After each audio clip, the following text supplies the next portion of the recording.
The following is a long conversation with Oreoluwa Olaitan, an experienced FinTech professional with previous tours in Nigeria and United States, and his colleagues, Mr. Shark and Mr. Beaver, that flew all the way from Cambridge, Massachusetts, to record this episode. It was a humbling moment to learn from his about how was his story from the beginnings in physiology to data analytics and now business. His aspirations for a better financial inclusion in both Africa and Asia, and how he opened his heart to Manchester United once again. This is On the Lawn with FVR podcast. If you like this, please subscribe to the channel and feel free to contribute on the description below. And now, your featured presentation. 3, 2, 1. Ladies and gentlemen, welcome to another episode on the Long with FVR. Today we have Oreoluwa. Thanks for doing this, man. Thank you for having me, Fabian. Yeah. Excited to be here.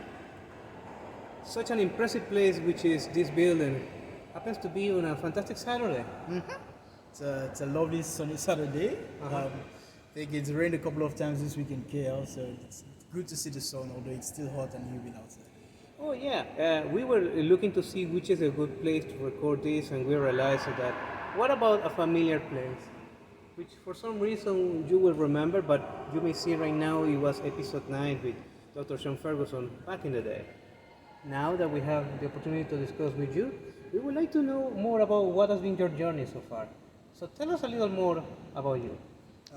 Thank you, Fabian. Like I said earlier, I'm excited to be here. I've followed the podcast for a while. I've seen a couple of episodes, so I'm glad to be finally here on the podcast. Like he said, I am Oreoluwa, Nigerian, currently a second-year MBA student at Asia School of Business. My background is in financial technology, and I'm currently interning at the Alliance for Financial Inclusion here in Kuala Lumpur, Malaysia. My journey has been somewhat unconventional. I had my first degree in medical physiology, and somewhere along my third and fourth year in university, I discovered that I actually have a passion for business. And at the time, I think I had both passion and interest coupled with interest in technology. So I started looking towards technology, information technology, FinTech, and anything that had technology in it. So after having learned SQL was my first tool that I learned for data analytics. I learned SQL with some Excel, and I got my first job for a data analytics role with a FinTech, where I started my career, and then thereon progressed to another FinTech, where I moved about 3 positions in less than 2 years. So I joined the loan review team, and then moved to the collections team as a data analyst, and then moved on to the credit analytics team. And it was then I decided to pursue my MBA, which led me here to Asia School of Business in collaboration with MIT Sloan. Such a fascinating journey, because from medicine and physiology towards technology, and yes, now definitely towards business. Yeah, definitely.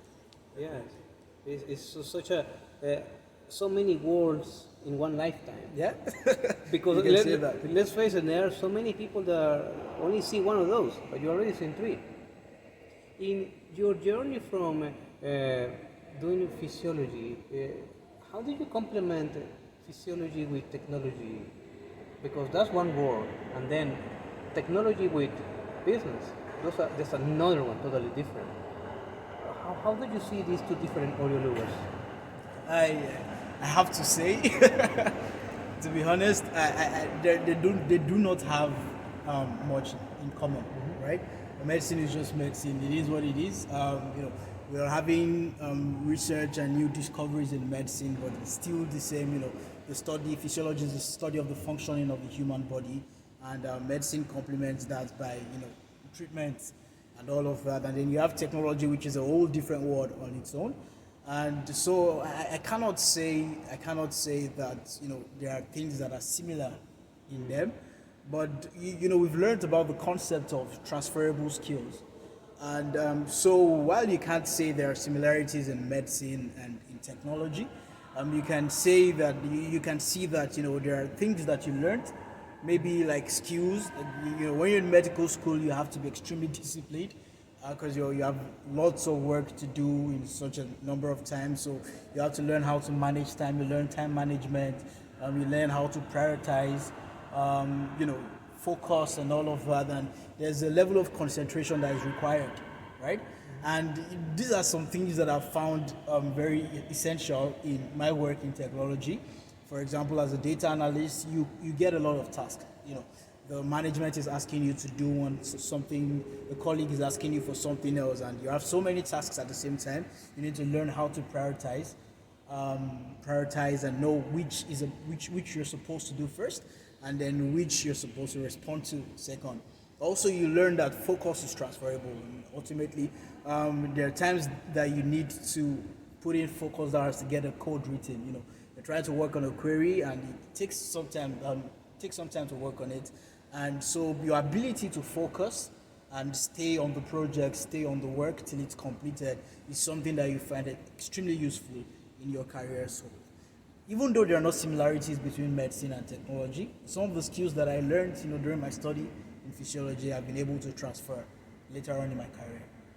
That's very insightful. The tale of two Oreoluwas ended up that discipline and focus remain the same. Yes, definitely. Wow, that's very, very cool. You mentioned also at the beginning that SQL was one of your first weapons you actually used for business. Yeah. For some people who are unaware, what is SQL and what does SQL do to you? SQL is structured query language. It's not a programming language per se. It's more of a language that is used to query a database, and specifically relational database. So I'll try to simplify this. Some people collect information and store it in Excel. That's like first generation. In recent times, it's to protect the integrity of data for ease of accessibility and also ensuring that everybody in an organization has access to data. Data is now being stored in relational databases, and the relational databases uses rows and columns called tables to store data. So take for example, we can create a database of everyone you featured on this podcast. So we can create a table for age, a table for nationality, a table for occupation, and name and all of this. And then you fill them in each of these columns and then upload it to a database, right? So now we have a database, and the database is all podcasts or everyone that has participated on this podcast. Now, if you want to query the database, which means if you want to pull information from the database, you do that with SQL, which is structured query language. So it's a language that is used to communicate and manipulate and manage a database. So it's one of the first things that I had to learn, because most organizations today actually use relational databases, RDBMS. So it's something that it's important for a data analyst to know, and I had to learn that on my first job. Unfortunately for me, I was able to learn it as quickly as possible. I learned on the job mostly because, so I joined, it's an interesting story. I joined the company, and then 7 days after I joined, one of my colleagues had to go on leave, and then all his responsibilities became mine. So I did not have the the luxury of learning at a set time and try to practice. I had to learn on the job. So I write, make mistakes, fix the mistakes, and over time just became an expert at it. Wow, that's talking about people who are ready to go on the run. Yeah, and SQL happens to be very, very important because nowadays people want to get fancy into R or Python, but it's like if you learn the basics, you learn how to communicate with your data, then everything else becomes accessory. You can be fancy, showing whatever you have on GitHub or your portfolio, but how you learn to read between the lines and also what the data is not telling you is so important. So typically, in my experience, even when you learn Python and R, because I'm also proficient in Python, and we also just did R, right? So typically, you would still need a knowledge of SQL. It's like a fundamental. If you check out there and check like job requirements, job descriptions, SQL is the fundamental. And the reason is because, like we said, we have millions of data stored in a database. When you want to analyze with Python or R, you need only a specific set of data. The only way to filter from the millions of information you have to the data set that you're going to work on is through SQL. So SQL produces the first table that you can then analyze with either Python or R. So it's still like, something that is important. Even like Python and R are advanced because with SQL there's a limit to what you can do. You can't do like forecasts on SQL, but like Python, R, they help you to do some forecast analysis. We have different kinds of analysis. Python and R allow you to do some, not only exploratory analysis but also forecasting, and they come in handy in such situations. But even before you do that, you also still need to be able to spool your data with SQL. That's relevant, almost paramount, because how do you actually talk with the data? And then you can go into the forecast. Most of what you mentioned was done in Nigeria. Yeah. So can you tell us more about what Nigeria means to you? Because for people will be watching from either the Americas or Asia or Europe, they never got a chance to visit there. So how is Nigeria? When I think of Nigeria, obviously it's home, right?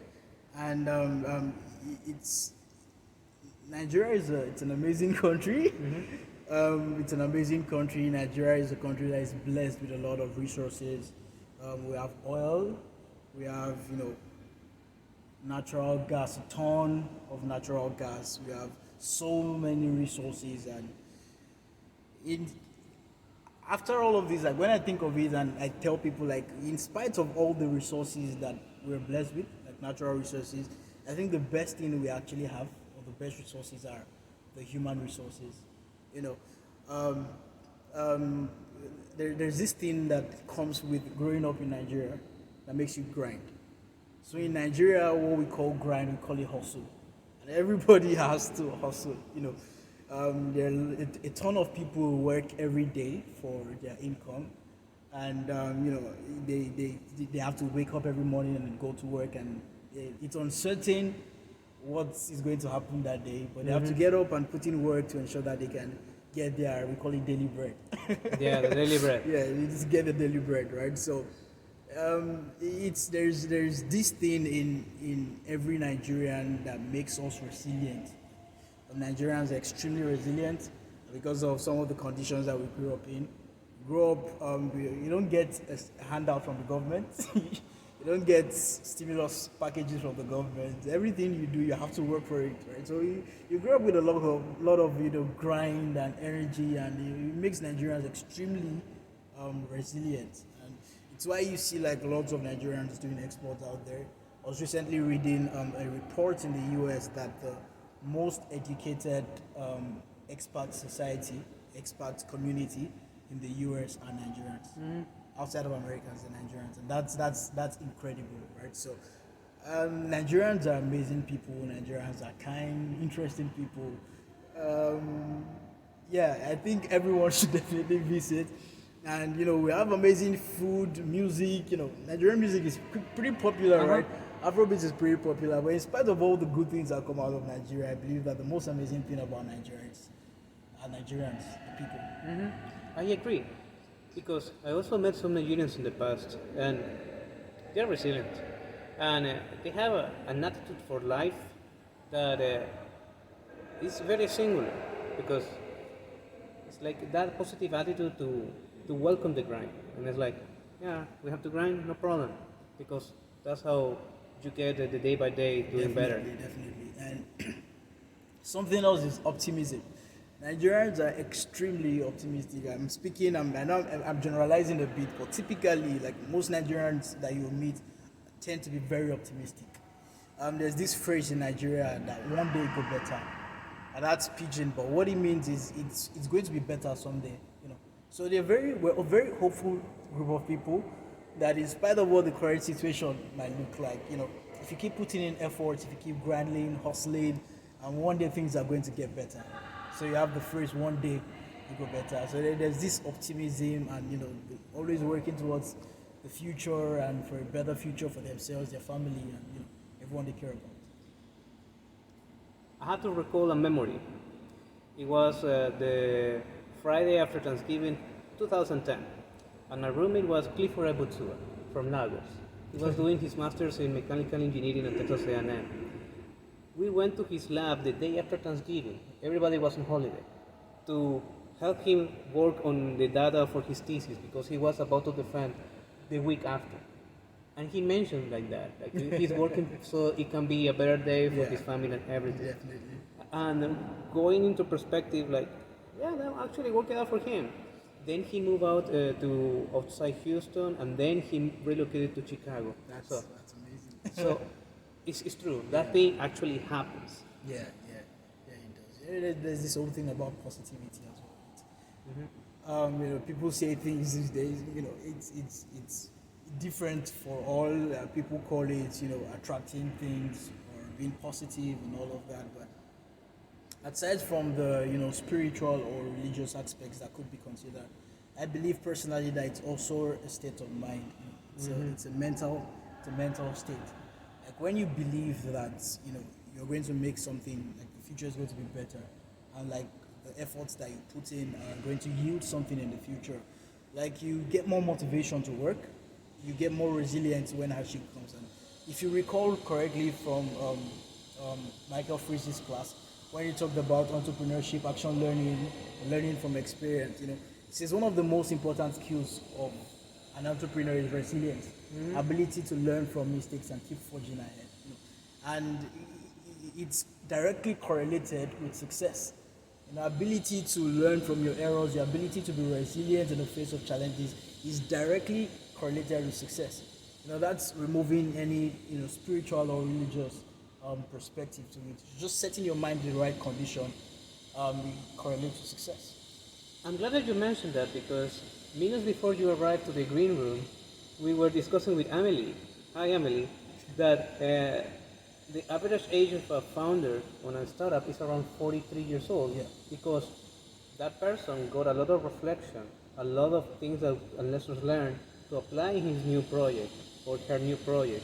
So it comes hand to hand. Yes, definitely. I believe so. I was shocked when we learned that. I think that was in entrepreneurship. I think that was the second semester during Nelly's Sell It and Scale It with Professor Loredana. And then she said the average age of a successful entrepreneur is around 50 years, thereabouts. And I was shocked because, we've heard of Mark Zuckerberg, we've heard of a lot of young people that have done, pretty well in entrepreneurship. So I thought probably the average age should be around 30. But then we learned it's 50, and then it makes sense. Because not only have you learned from mistakes, you've also established important connections. And you know how relevant connections and relationships can be in business, right? So you've had a lifetime of building connections, learning people, networking with people, so that when you eventually start your own business, you have the necessary networks to plug into, and then you have a higher chance for success. Now that you mentioned about a network and financing, can we all agree that the longer your network and your experience grows, also your access to financing? That will be a degree of financial inclusion. Oh yeah, I definitely believe that, and it's very important to the more you're able to connect with people, not just like networks. Now we're discussing network in a business perspective. That is, going to events, meeting people, establishing connections, sending invites on LinkedIn. Let's look at it from a normal person's perspective, an average person's perspective.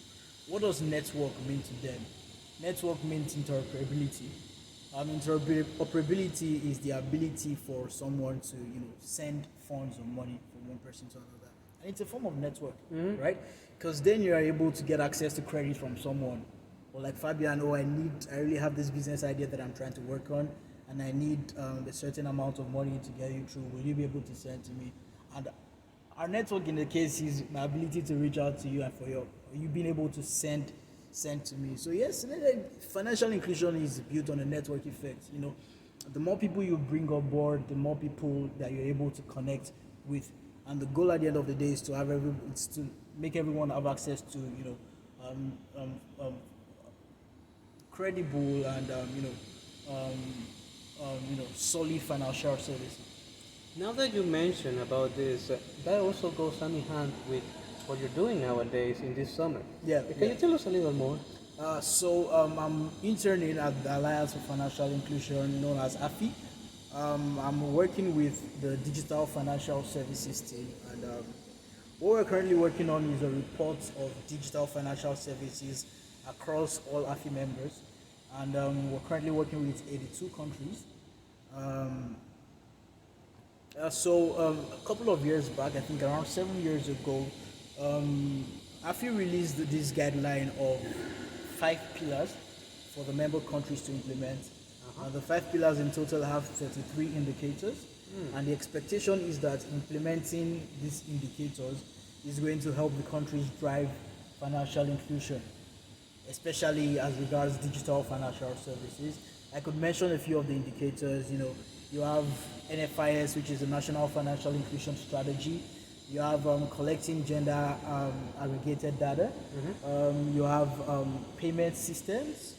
You have EKYC, which stands for electronic KYC. KYC is know your customer. Digital ID, and so many on there. 33 of them in total, divided into 5 pillars. And the countries are expected to implement this.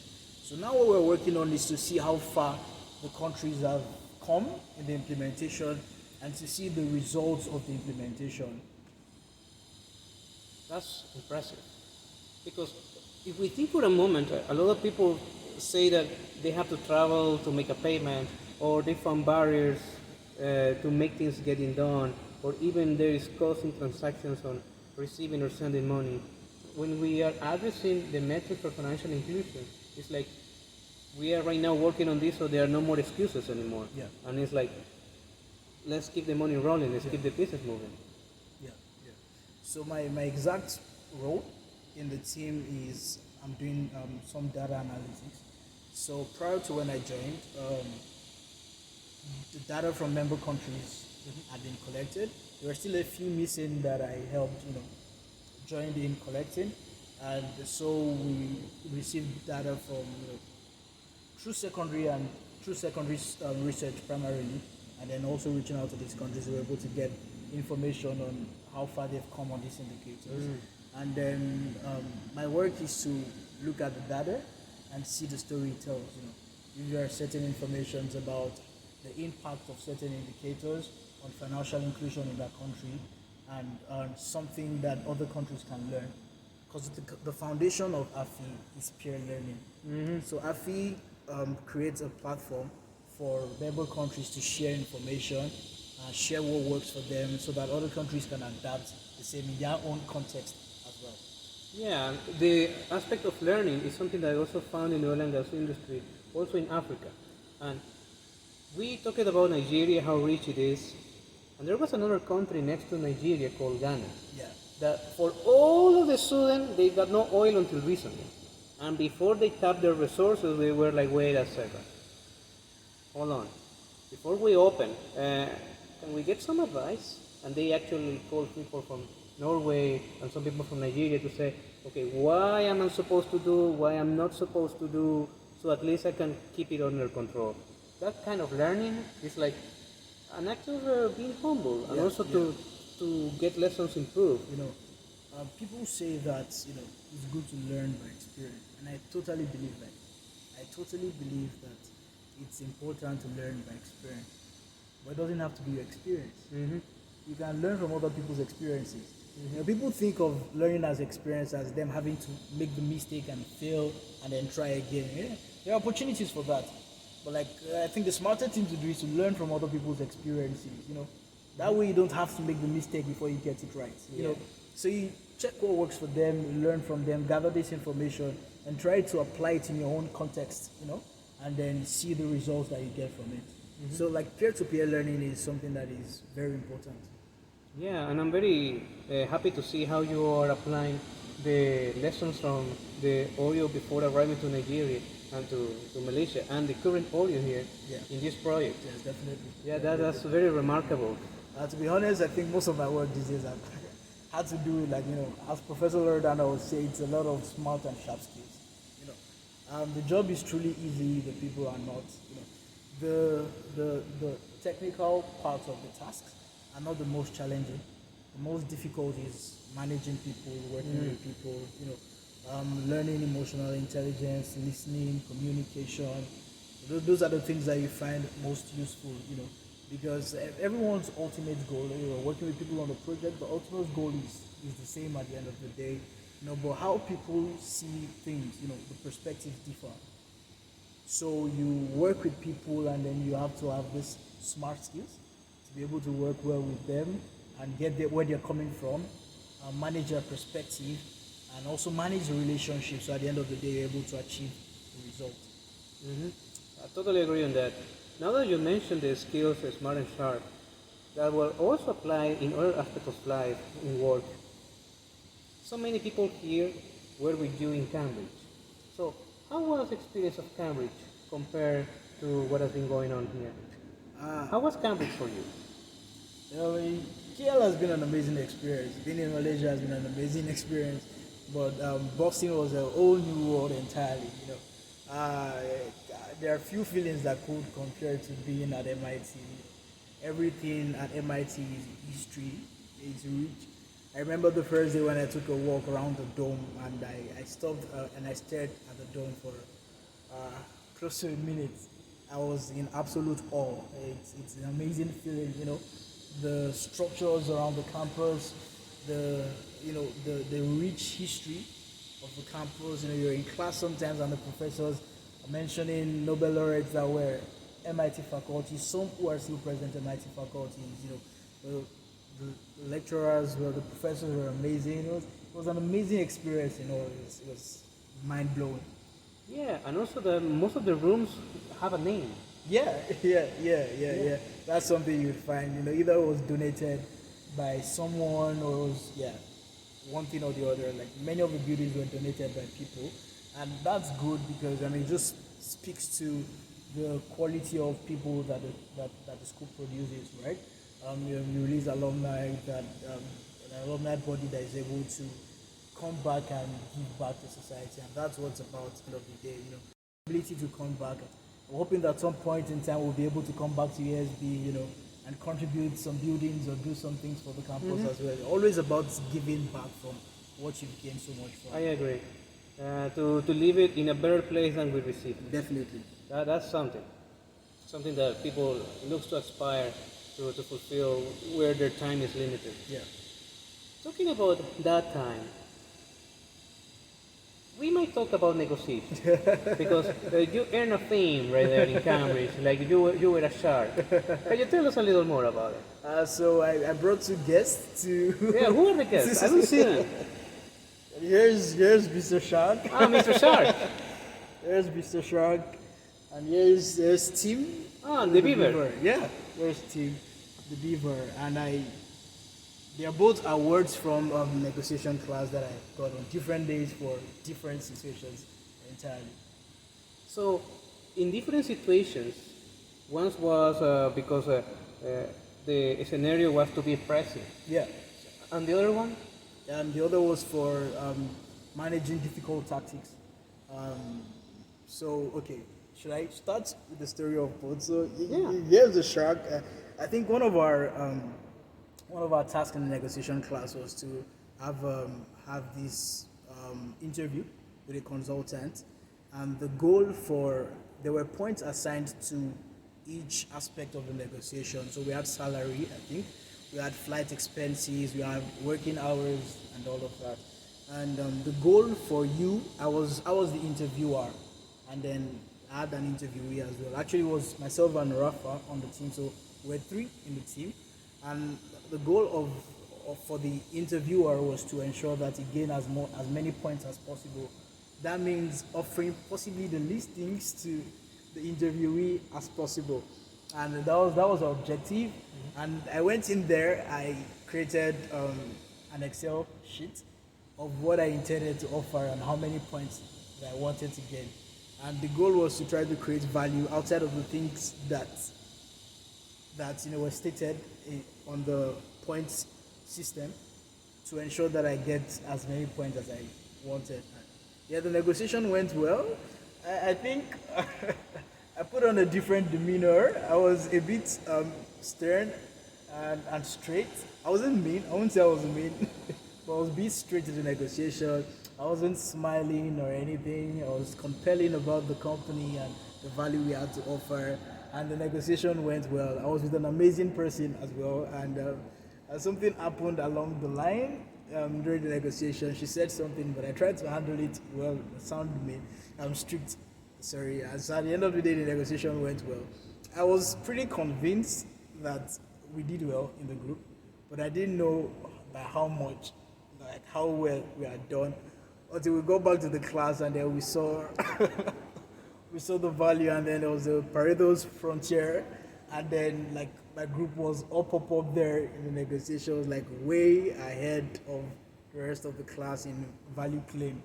And so for claiming the most value as an interviewer, I got awarded this as a shark. That's remarkable. Oh, and now this other guy wants Oh to yeah, answer. he wants to come forward. So this was for a different day in class. It was the final day of negotiation class, and it was that was the day we learned about managing difficult tactics.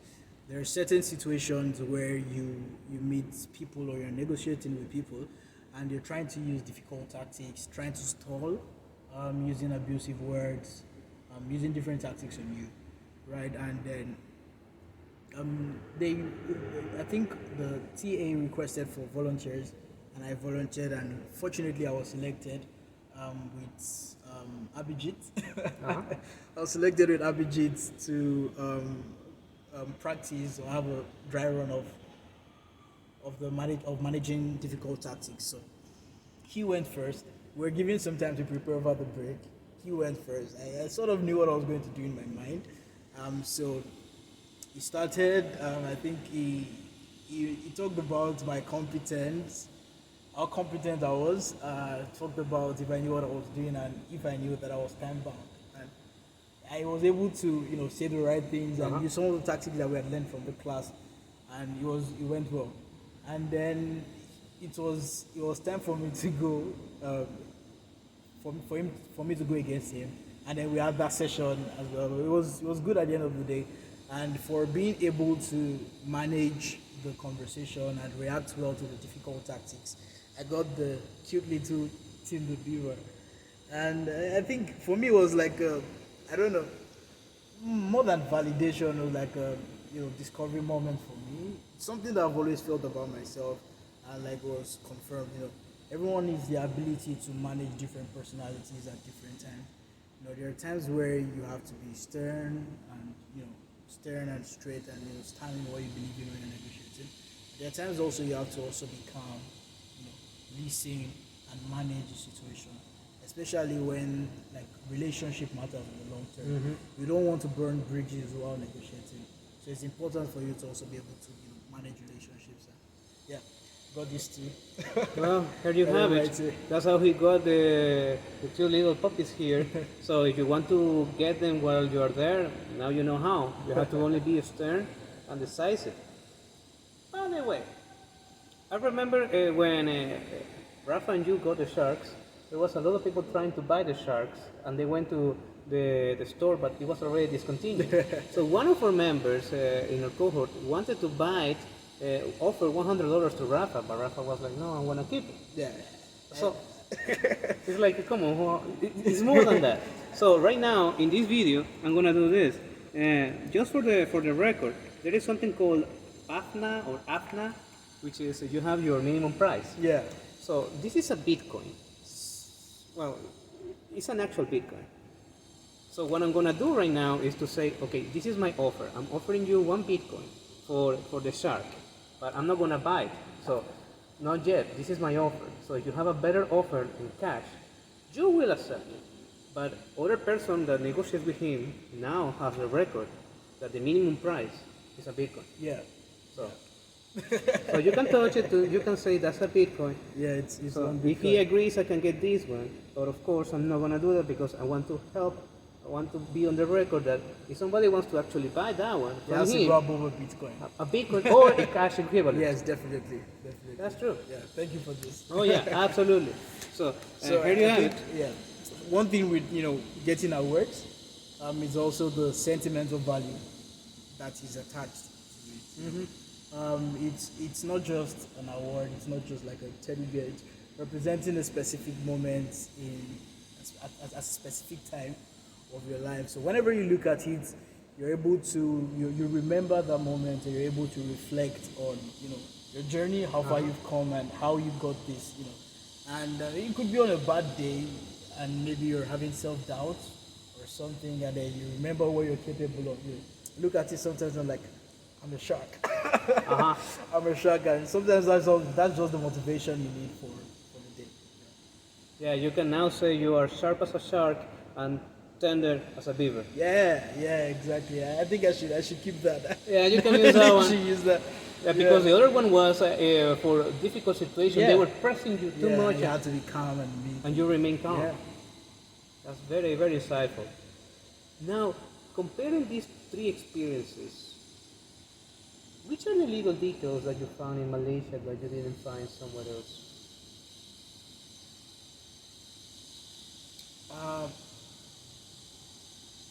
So I think one thing would have to be ASB community.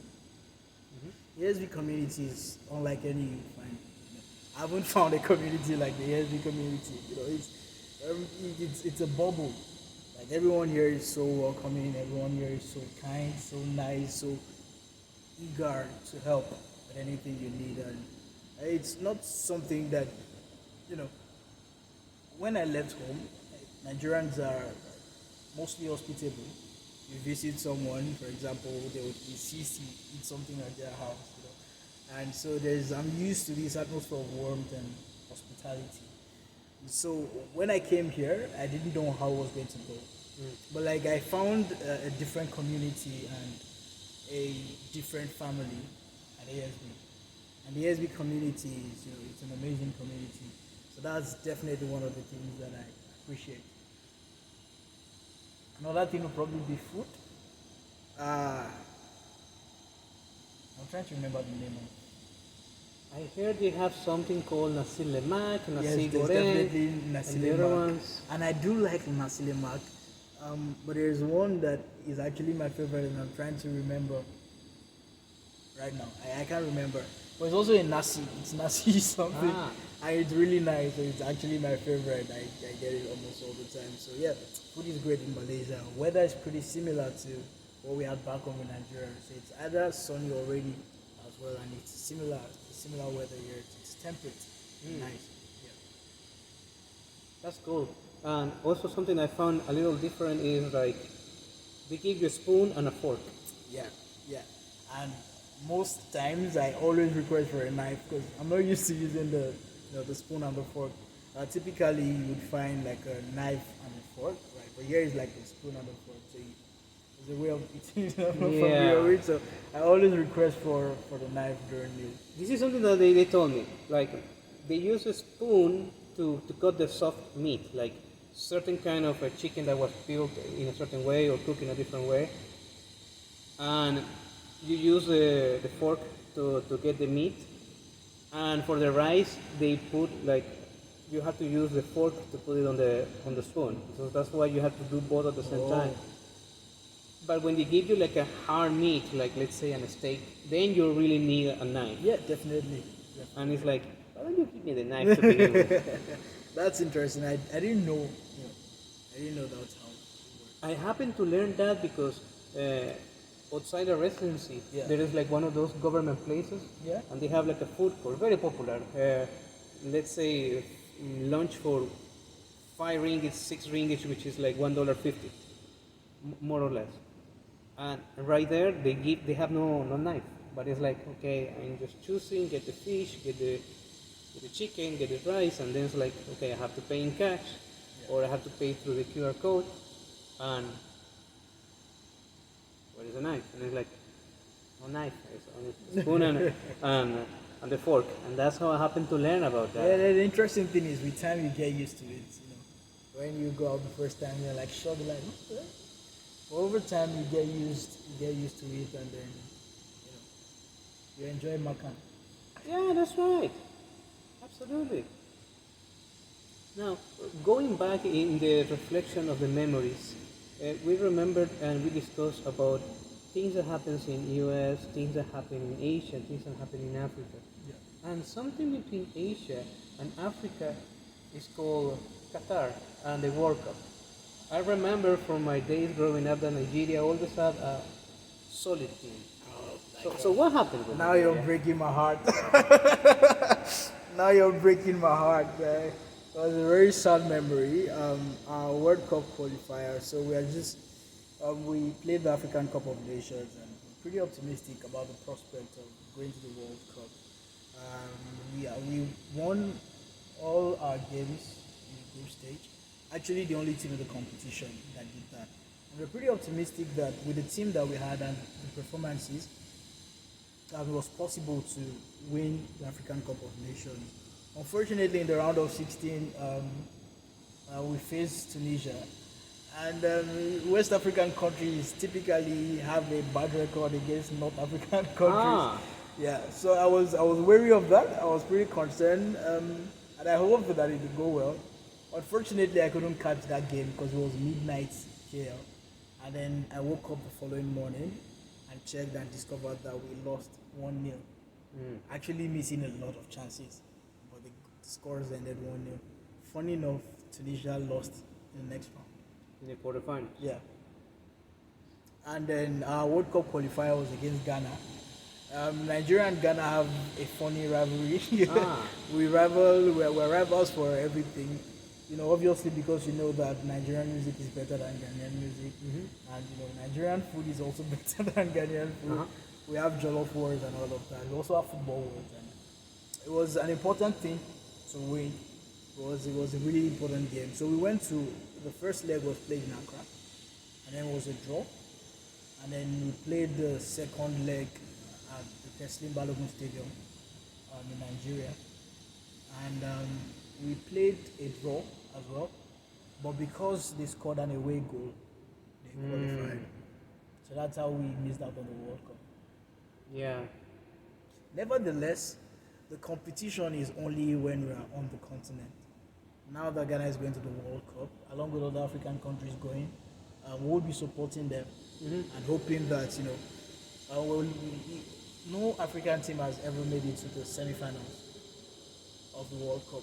Mostly get disqualified in the quarterfinals. So we're hoping that this year we'll have a team, make it to possibly the finals, and we're rooting for an African team to win for the first time. Yeah, what you mentioned right now is something that also in South America happens as well. Because in the Americas you have the CONCACAF and CONMEBOL, which is in the south. And this happened in 2014 when Brazil faced Mexico. And they were friends from Bolivia. They preferred to support Brazil instead of supporting Mexico. And people who were like, wait a second, but why are you supporting Brazil instead of Mexico? Really? You're supposed to support Mexico, the little one. Is like, no, you don't get it. In CONMEBOL, we support each other as well. Yeah. And that happens almost every other tournament. You have Venezuela versus Mexico. People from South America will support Venezuela, even as small as it is, to get a result going on. And it's true. Like in the end, you really want more of your teams that you compete almost every day. That's what good teams do. They want other teams to succeed. To see how far they can go, because it's like, that means our competition is good. It's that level of good. Until you don't want them to succeed. Yeah, that happens. That happens.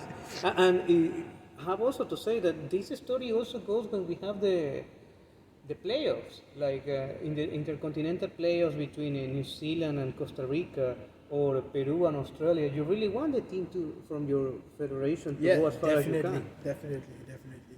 I think rivalries mostly, except if there is extra bad blood. I'll explain that. But like mostly, the competition is local, right?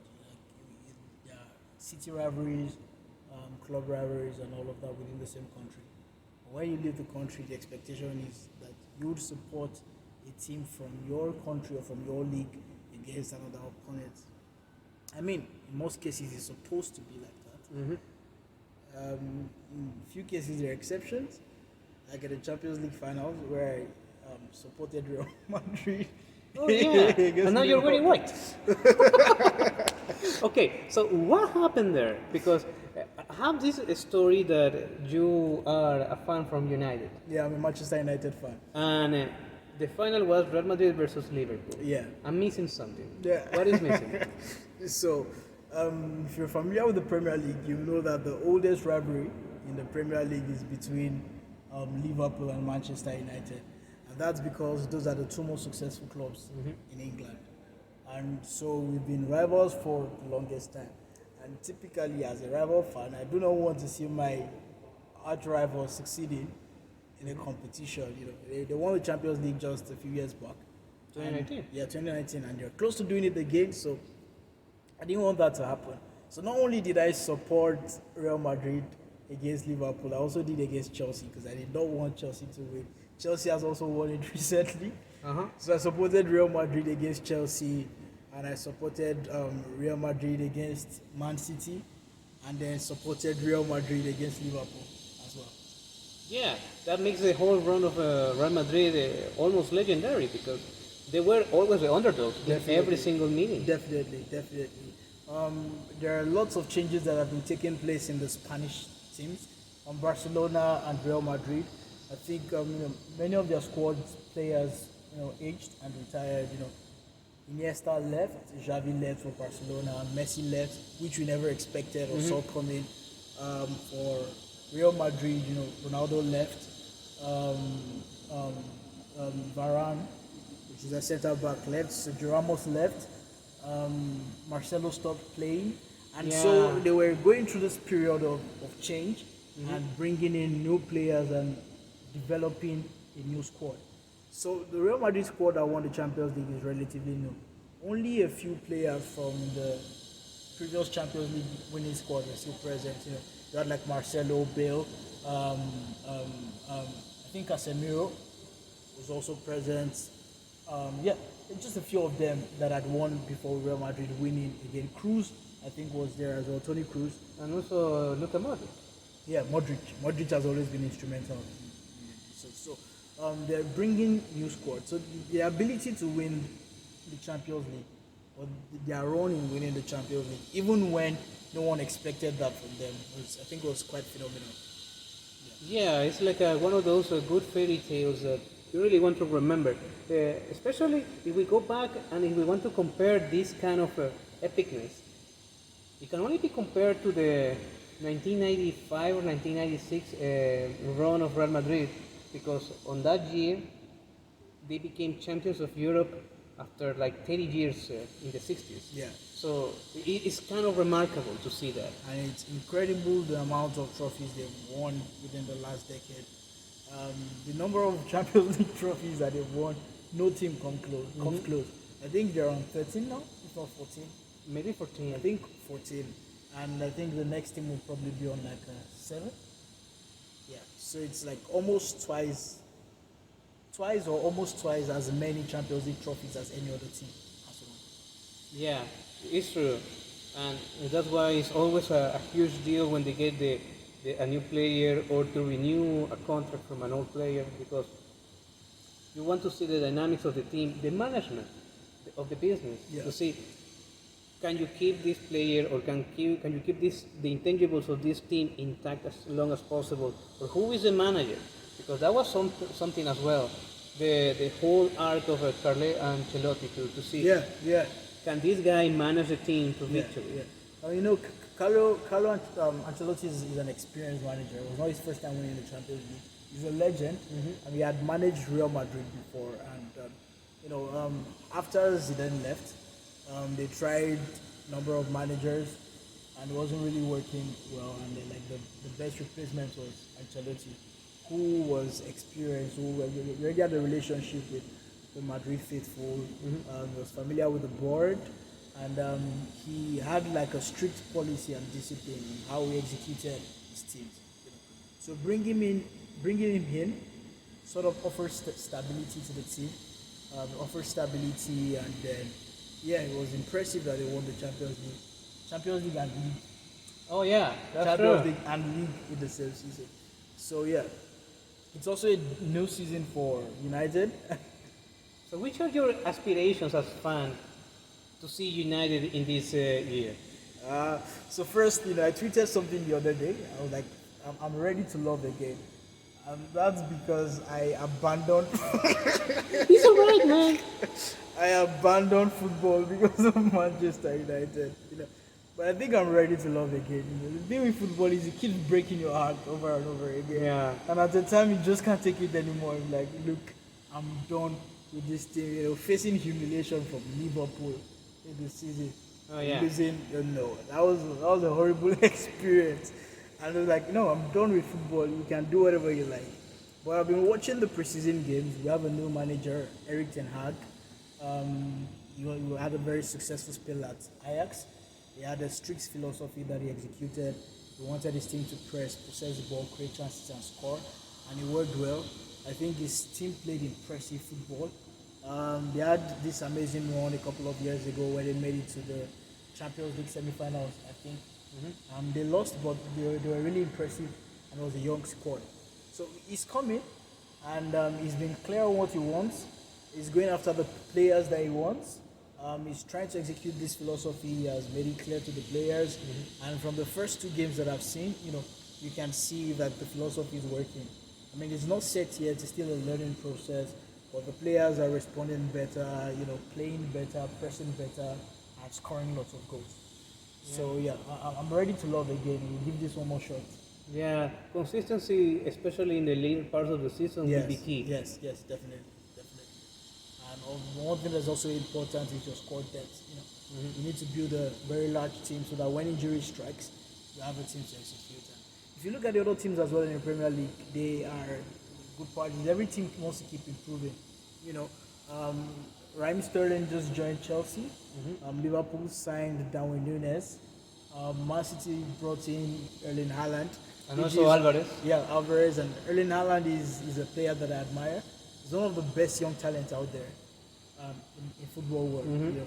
He scored so many goals at Dortmund. He's a poacher. He knows how to finish and how to get goals.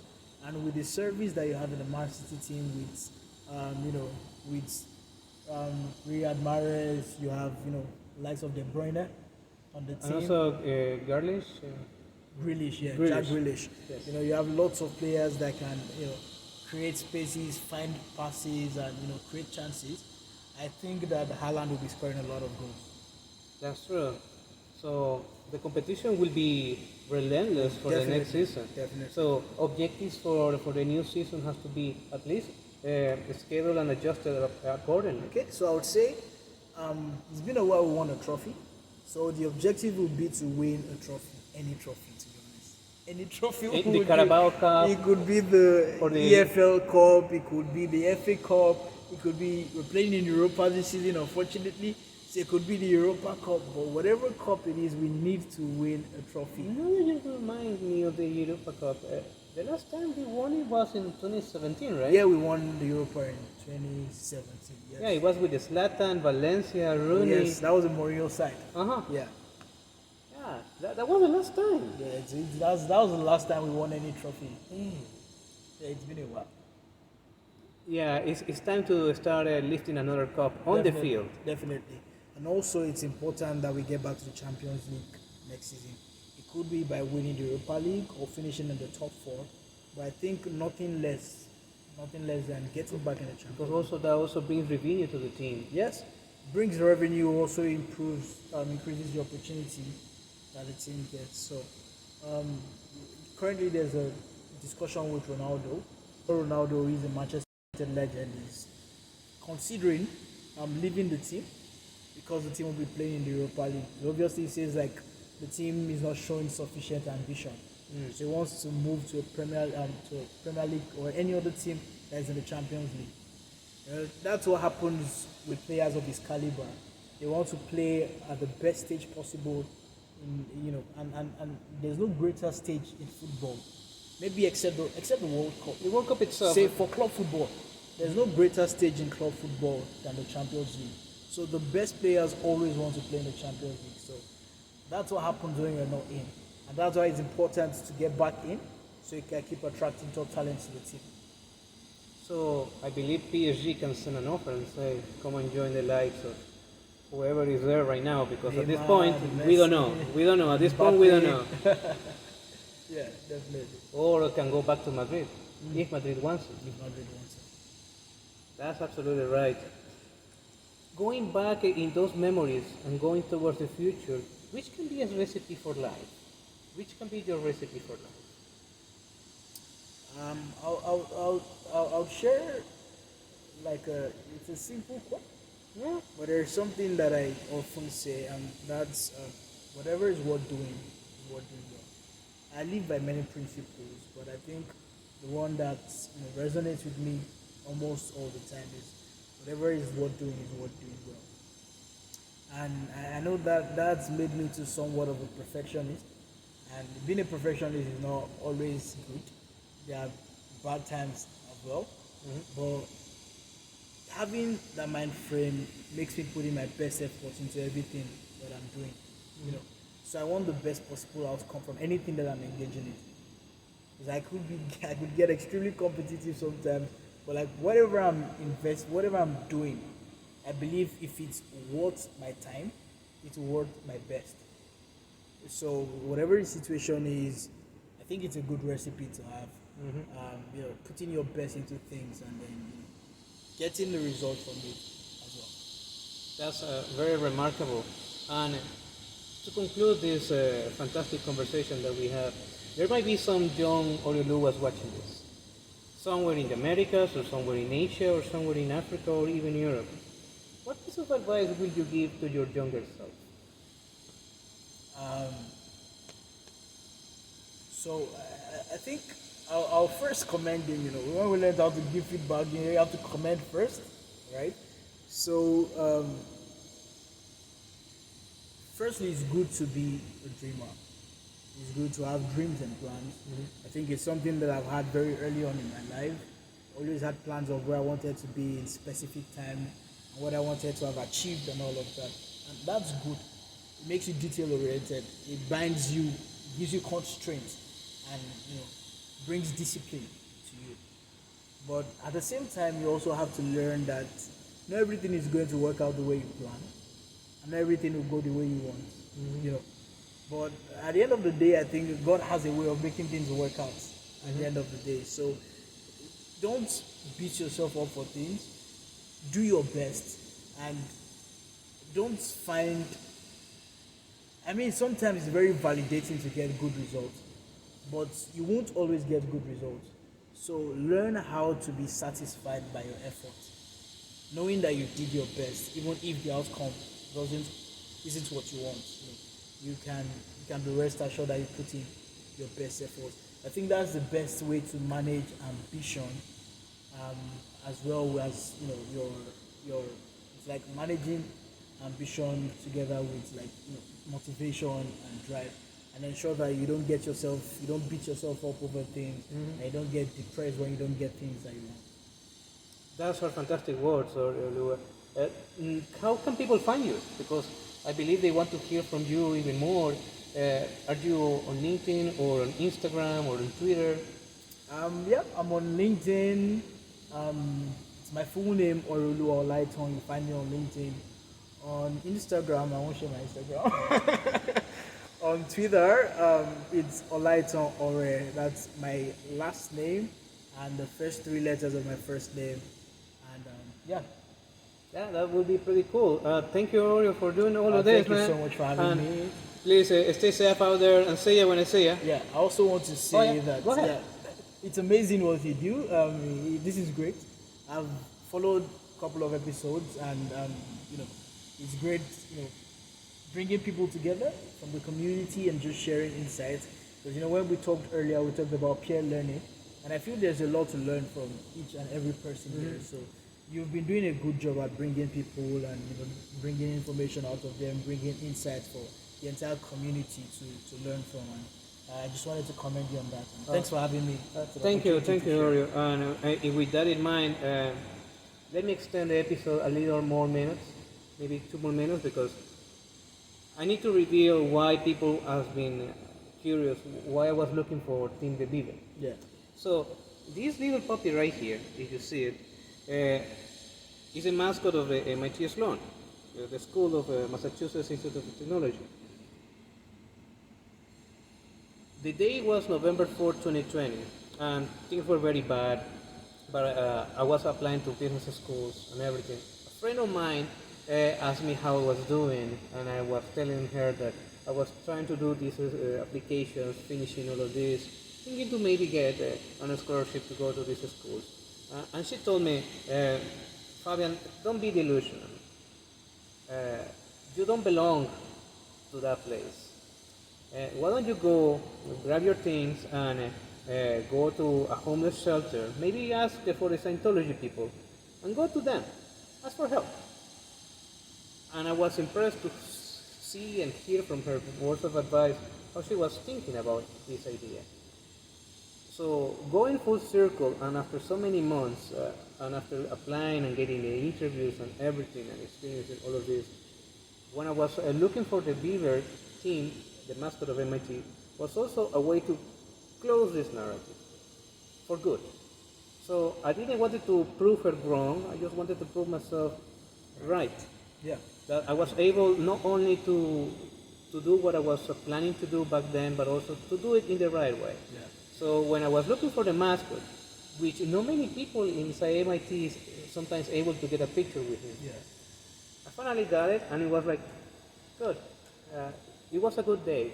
So that Thursday, May the 12th, on the 7th floor, it was a good way to say, let's take a picture, let's write something to remember this, and move on, because then you have to keep doing stuff and get focused on the next one. Yeah. Always focus on the next one. Yeah. So That's an amazing story and an amazing mentality. yeah, so I'm very glad also that you brought these two little puppies here to tell their story. Yeah.